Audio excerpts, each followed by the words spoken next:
All right, it is the first Monday in September, so that means it's Labor Day. According to the United States Department of Labor, this day is a tribute to all of the workers who make America awesome.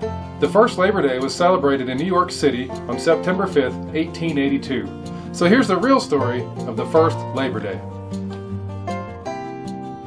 On the morning of September 5th, 1882, a crowd of spectators filled the sidewalks of Lower Manhattan near City Hall and along Broadway.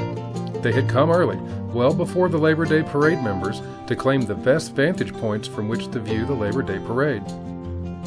A newspaper account of the day described men on horseback, men wearing regalia, men with society aprons, men with flags, musical instruments, badges, and all other paraphernalia of a procession.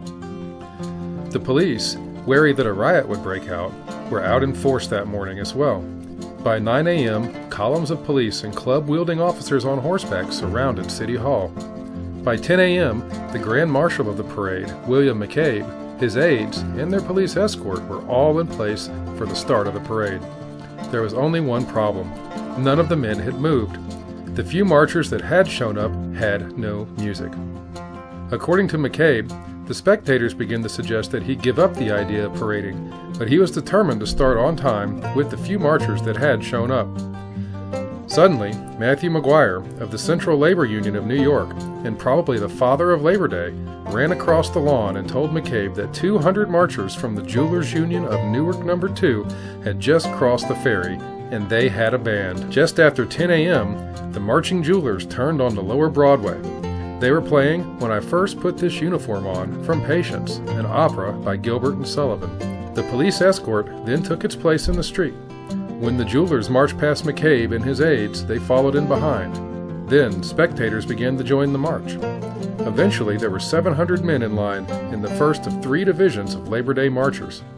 Final reports of the total number of marchers ranged from 10 to 20,000 men and women. With all of the pieces in place, the parade marched through Lower Manhattan. The New York Tribune reported that the windows and roofs and even the lamppost and awning frames were occupied by persons anxious to get a good view of the first parade in New York of working men of all trades united in one organization. At noon, the marchers arrived at Reservoir Park, the termination point of the parade. While some returned to work, most continued on to the post-parade party at Wendell's Elm Park at 92nd Street and 9th Avenue.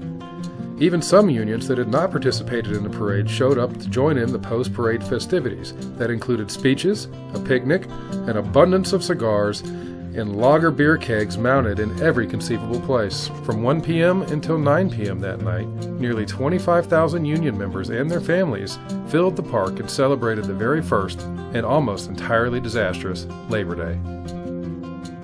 So, there you go. Happy Labor Day, America. Remember to like, subscribe, and all that good YouTube stuff.